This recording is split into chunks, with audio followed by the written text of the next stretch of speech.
da mensagem de hoje é Jesus e a impotência humana.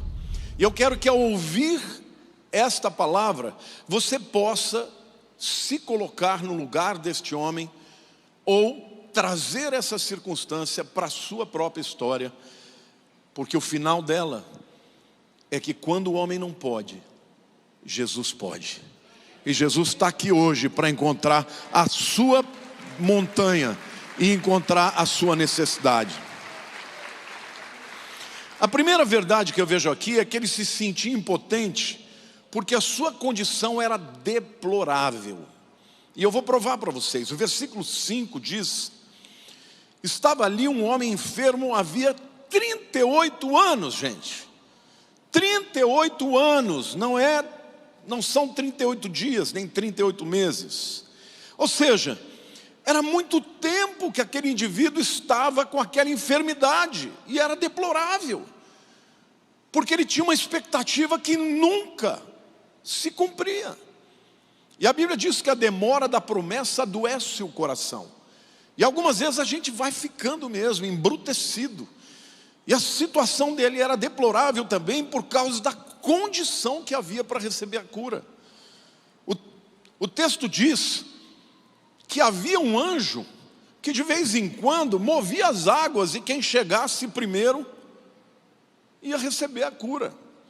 Agora deixa eu te dizer uma coisa, eu já li diversos comentaristas, a grande maioria diz que isso era uma lenda, isto era algo que as pessoas acreditavam, mas que necessariamente não era de fato o modus operandi de Deus. Porque vamos dizer uma coisa, gente, você já pensou se Deus falasse para vocês assim: olha, eu só vou abençoar aqui em quem tiver condições de correr e chegar primeiro?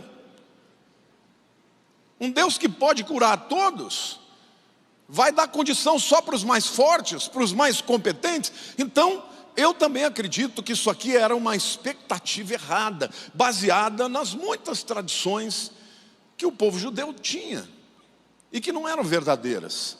Mas era uma situação deplorável. Por quê? Porque na maneira dele entender, ele nunca ia ser capaz de receber essa cura, porque ele era paralítico. Se ele tivesse uma outra doença, diabetes, dava para correr. Não, ele era um homem paralítico há 38 anos.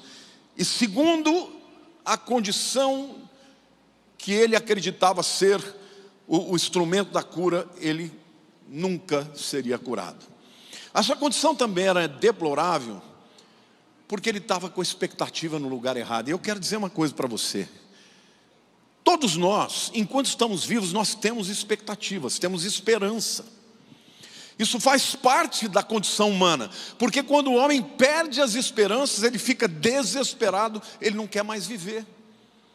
Só que a pior coisa que pode acontecer na vida de alguém é ter expectativas no lugar errado, nas pessoas erradas, naquilo que não vai te trazer resolução dos seus problemas. O tanque era chamado de casa de misericórdia, Betesda, ou Beit Heseda, mas estava ali quem de fato era misericordioso e se importava com ele. Deixa eu dizer para você, eu não sei qual é a tua esperança e no que você está colocando a tua expectativa, mas eu quero dizer que há um Deus que se importa com você, e você deve tirar os seus olhos das expectativas humanas e colocar somente em Deus.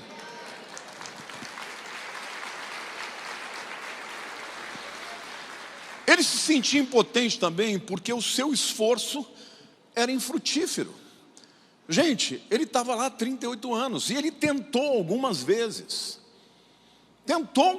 mas sempre, segundo o relato dele, alguém chegava primeiro. Os versos 6 e 7, Jesus, vendo deitado e sabendo que estava assim há muito tempo, perguntou-lhe: queres ser curado? E ele respondeu: Senhor, eu não tenho ninguém que me ponha no tanque quando a água é agitada, pois enquanto eu vou, desce outro antes de mim. Sabe, gente, na vida é assim. Os seus inimigos querem que você se arrebente. Existem pessoas que estão ao seu lado que não estão nem aí para a tua realidade. E até mesmo aquelas que se importam com você, muitas vezes não podem fazer nada por você. Então, a nossa expectativa tem que ser somente em Deus. Porque ainda que essa montanha seja muito alta, muito grande, Deus, Ele não só pode, como Ele quer fazer algo na tua vida. Amém ou não? E este homem então, ele se sentia impotente, porque o seu esforço era infrutífero. Não tenho ninguém que me ponha no tanque quando a água é agitada, pois quando eu vou, outro desce antes de mim. Talvez você esteja pensando assim: não tem ninguém que possa me ajudar. Eu quero te dizer que há um Deus que pode te ajudar. Mas esse é um sentimento natural. Davi se sentia assim em alguns momentos. Lá no Salmo 142, versículo 3, ele diz assim: quando dentro de mim me esmorece o espírito, conheces a minha vereda, no caminho em que eu ando me ocultam armadilha.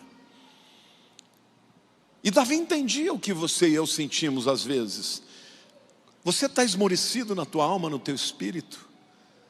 O Senhor entende o que você está passando. Mesmo que no seu caminho haja muitas armadilhas, existe alguém que se importa com você, amém? Mas esse homem também, ainda que impotente, a palavra diz que a sua impotência foi substituída quando ele encontrou a misericórdia de Jesus. E o versículo 6 diz: Jesus, vendo-o deitado e sabendo que estava assim há muito tempo, perguntou-lhe: queres ser curado? E o Senhor está dizendo para você: você quer que eu atue na tua vida hoje? Você quer que eu ponha a mão no teu problema e te dê a direção? Quantos aqui querem? Agora o texto diz que Jesus vendo, diga assim: Jesus vê o meu problema. E Jesus se importa comigo. Amém? Diga: Jesus se importa comigo. O texto diz: vendo deitado e sabendo. Diga: Jesus sabe. Sabe da nossa condição. O texto diz: sabendo que estava assim há muito tempo, perguntou-lhe: queres ser curado? Jesus vê, Jesus sabe e Jesus oferece a resolução. Diga assim: Jesus pode, Jesus quer e Jesus faz. Amém? Em quarto lugar, eu quero dizer para você que a impotência dele foi substituída quando ele recebeu um chamado particular. João 5,8 diz assim: então lhe disse Jesus: levanta-te, toma o teu leito e anda. Sabe, gente, quando a gente olha para a palavra de Deus, a gente percebe que Deus, quando Ele percebe que o homem é impotente, Ele faz o que o homem não pode fazer. Quando Deus foi chamar o povo para sair do Egito e libertar do Egito, Ele mandou 10 pragas. As 9 primeiras não foram suficientes para fazer com que o faraó deixasse o povo ir, mas a 10ª foi. Mas quando eles chegaram diante do mar, os exércitos do faraó vindo ao encalço do povo judeu, porque primeiro ele libertou o povo, depois ele se arrependeu e foi para cima. Então na frente tinha o mar, atrás tinha o exército do faraó. O que Deus fez? O que Deus fez? Abriu o mar. Como assim? Como é que foi que abriu o mar? Vocês se lembram da história? Moisés levantou o cajado. Mas o que o povo tem que fazer? Pisar na água. Quando eles começaram a reclamar, a clamar, Deus falou: por que vocês estão clamando a mim? Diga ao povo que marche. Querido, o mar só se abriu quando o povo botou o pé no mar. Amém ou não? Deus iria abrir o mar, mas o povo tem que botar o pé na água. Amém ou não?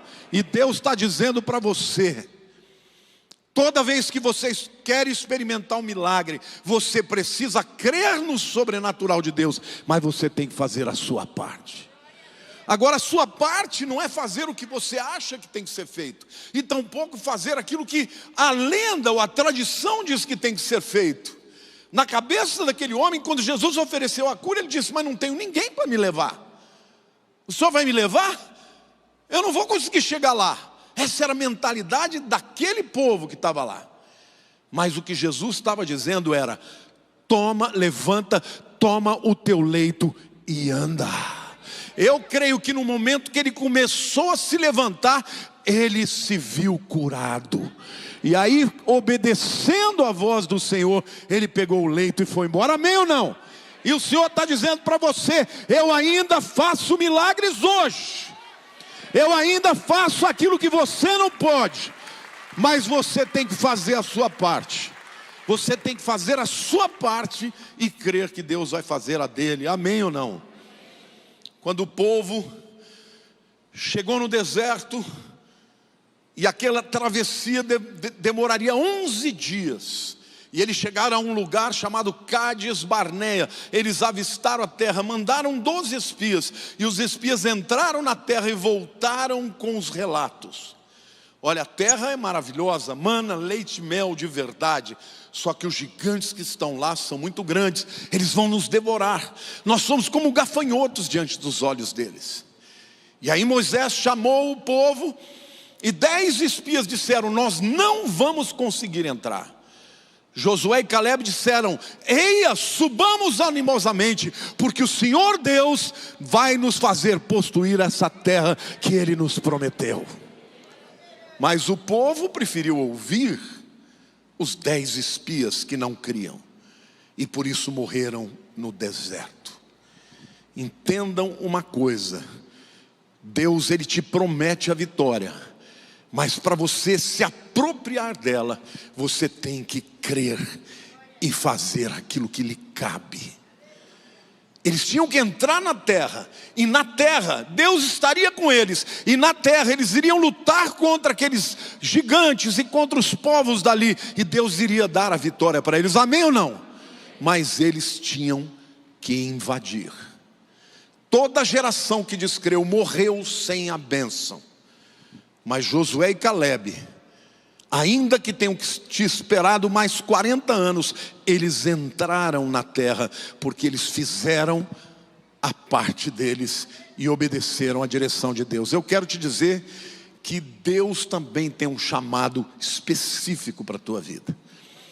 Deus também tem uma direção específica na tua vida. E se você quer que Deus opere um milagre na tua vida, obedeça, porque Ele não vai fazer por você o que você deve fazer, mas Ele vai fazer aquilo que você não pode fazer. A quinta reflexão que eu vejo no texto aqui é que a impotência foi transformada em realização. Diga assim: a impotência foi transformada em realização. Versículo 9 diz: imediatamente o homem se viu curado e, tomando o leito, pôs-se a andar, e aquele dia era sábado. E esse texto aqui está cheio de contrastes. Está cheio de contrastes entre o mundo sobrenatural e o mundo natural.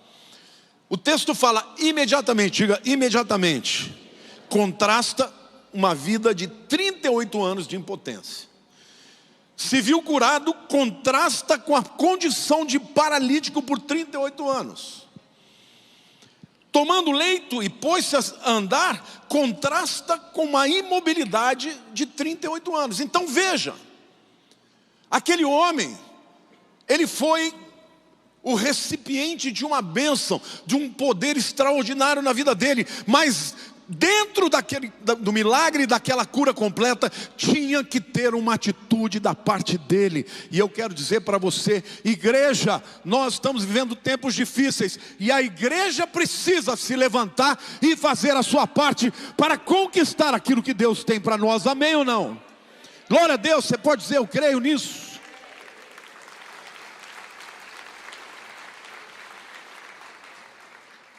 E eu quero dizer que o texto diz que essa cura aconteceu no sábado.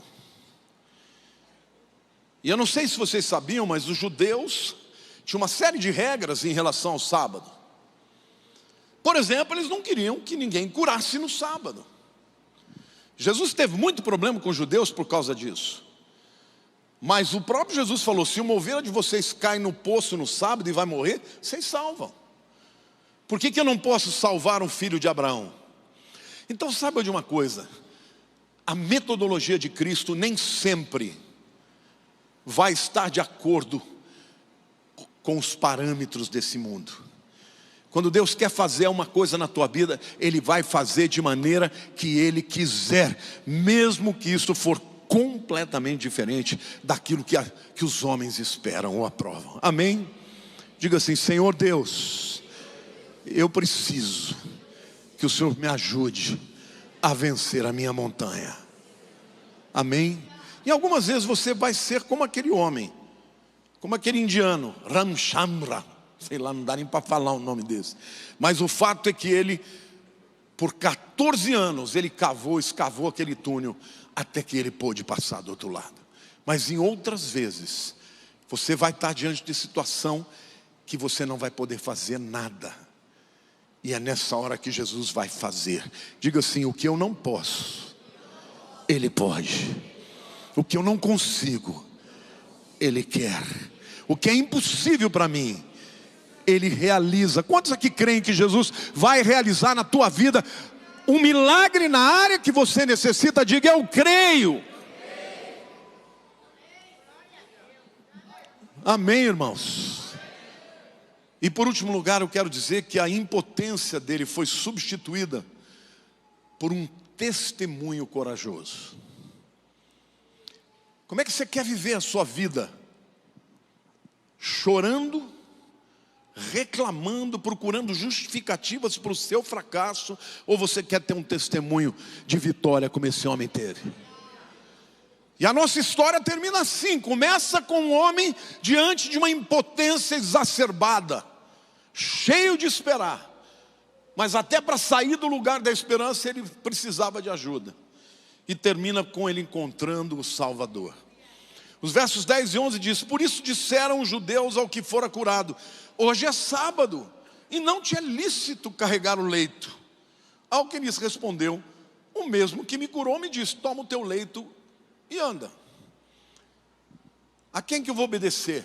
A vocês que não fizeram nada por mim durante 38 anos, que estão dizendo que eu não posso carregar o meu leito e andar? Ou a quem me curou e me mandou levantar, carregar o leito e andar? E eu pergunto: a quem você vai glorificar? A quem você vai obedecer? A quem pode mudar a tua história, ou as circunstâncias e os circunstantes? Nos versos 12 a 15, o texto continua: perguntaram-lhe eles: quem é o homem que te disse: toma o teu leito e anda? Mas o que fora curado não sabia quem era, porque Jesus se havia retirado por haver muita gente naquele lugar. Mais tarde Jesus o encontrou no templo e lhe disse: olha que já estás curado, não peques mais, para que não te suceda coisa pior. Não volte para o que você estava antes acostumado.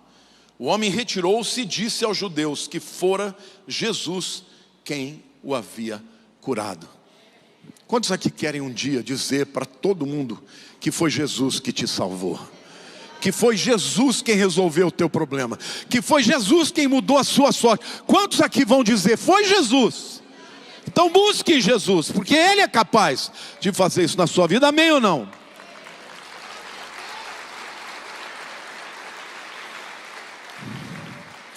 Romanos 10, 9 e 10 diz assim: se com tua boca confessares Jesus como Senhor, e em teu coração creres que Deus o ressuscitou dentre os mortos, serás salvo. Isso é muito importante. A Bíblia fala que de fato a salvação ela é concretizada quando as duas coisas caminham juntas: a boca e o coração.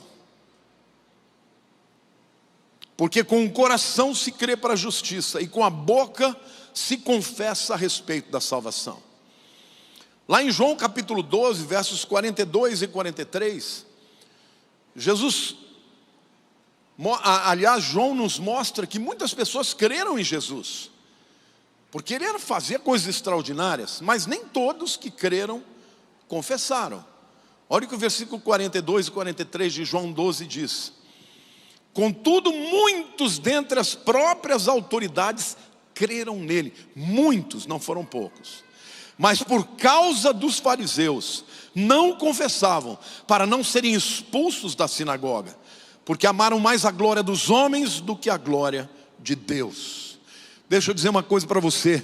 Nós estamos vivendo num tempo que tem muito crente meia boca, crente que quer a glória dos homens mais do que a glória de Deus. E eu quero perguntar para você: quantos aqui querem mais a glória de Deus do que a glória dos homens?